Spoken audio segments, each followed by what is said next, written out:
বিভিন্ন অভিযোগের ভিত্তিতে তৃণমূল নেতা তথা ময়নাগুড়ি পঞ্চায়েত সমিতির বিদ্যুৎ কর্মাধ্যক্ষ দীপক রায়কে গ্রেপ্তার করল ময়নাগুড়ি থানার পুলিশ। ময়নাগুড়ি ব্লকের রামশাই এলাকা থেকে ময়নাগুড়ি পঞ্চায়েত সমিতির বিদ্যুৎ কর্মাধ্যক্ষ দীপক রায়কে গ্রেপ্তার করে ময়নাগুড়ি থানার পুলিশ। তার বিরুদ্ধে একাধিক অভিযোগ রয়েছে, যেমন জমি দখল, মারামারি সহ বিভিন্ন অভিযোগের ভিত্তিতে ময়নাগুড়ি থানার পুলিশের হাতে গ্রেপ্তার হলেন ময়নাগুড়ি পঞ্চায়েত সমিতির বিদ্যুৎ কর্মাধ্যক্ষ দীপক রায়।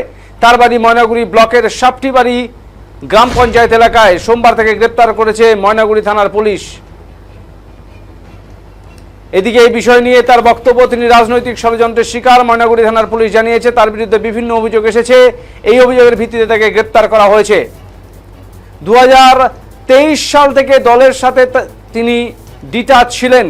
এদিকে ময়নাগুড়িতে একের পর এক তৃণমূল নেতা গ্রেপ্তারে রাজনৈতিক মহলে ব্যাপক চাঞ্চল্যের সৃষ্টি হয়েছে। জানা গিয়েছে অভিযুক্ত গত পঞ্চায়েত নির্বাচনে ময়নাগুড়ি পঞ্চায়েত সমিতির কর্মাধ্যক্ষের দায়িত্ব পান। গাড়িতে পর্যন্ত সাইনবোর্ড লাগিয়ে ঘুরতেন তিনি। বালির খাদান থেকে শুরু করে বিভিন্ন স্থান থেকে আর্থিক লেনদেনে অভিযুক্ত ছিলেন এই অভিযুক্ত বলে প্রশাসন সূত্রে জানা গিয়েছে। ময়নাগুড়ি থানা তদন্তকারী পুলিশ আধিকারিকরা জানিয়েছেন বিভিন্ন লিখিত অভিযোগের ভিত্তিতে তদন্ত চলছে। অভিযুক্তকে গ্রেপ্তার করা হয়েছে। তাকে ময়নাগুড়ি ব্লকের রামশাই এলাকা থেকে গ্রেপ্তার করা হয়েছে। মঙ্গলবার তাকে জলপাইগুড়ি আদালতে পাঠায় ময়নাগুড়ি থানার পুলিশ।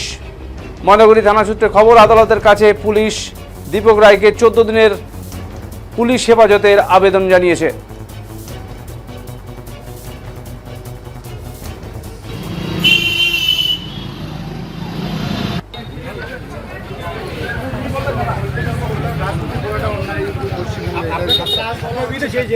প্রমাণ দেখা, প্রমাণ ছাড়া তো কিছু হয় না। প্রমাণ দেখতে চাই, কেউ ত্রাস বললো তার প্রমাণ লাগবে উপযুক্ত। আপনি আইনের রাস্তা রাখছি, আইন অবশ্যই দেখবেন।